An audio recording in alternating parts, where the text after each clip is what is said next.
বাংলাদেশের মাঠে বল গড়ালে সবচেয়ে বড় নামটা আজও একটাই, সাকিব আল হাসান। তিনি শুধু একজন ক্রিকেটার নন, তিনি প্রজন্মের অনুপ্রেরণা।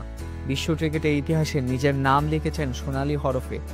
আর এবার তার প্রশংসা এলো এমন একজনের মুখ থেকে যিনি নিজেও ইতিহাসের অংশ। ইংলিশ প্রিমিয়ার লিগে লেস্টার সিটি ক্লাবের হয়ে খেলা হামজা চৌধুরী, বাংলাদেশের জার্সি গায়ে দিয়ে যিনি আবার জাগিয়ে তুলেছেন ফুটবল উন্মাদনা। সাক্ষাৎকারে তিনি বলেন, সাকিব একজন আইকন, তিনি একজন মেগাস্টার। তামিম ইকবালের সঙ্গে বাংলাদেশের ক্রিকেটকে অনেক দূর নিয়ে গেছেন। এটাই কি ক্রীড়ার আসল সৌন্দর্য, যেখানে এক খেলার নায়ক আরেক খেলার নায়কের প্রশংসা করেন এত শ্রদ্ধা আর ভালোবাসা নিয়ে।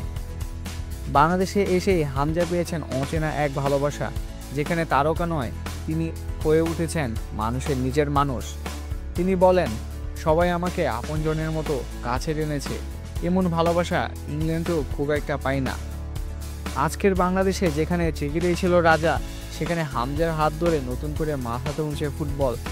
আর সেখানেও প্রেরণা হিসেবে বারবার উঠে আসে সাকিবের নাম।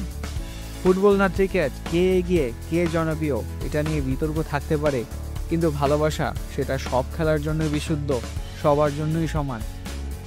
সাকিব তামিমেরা তৈরি করেছে পথ, হামজারা সেই পথ ধরে এগোচ্ছেন অন্য মঞ্চে।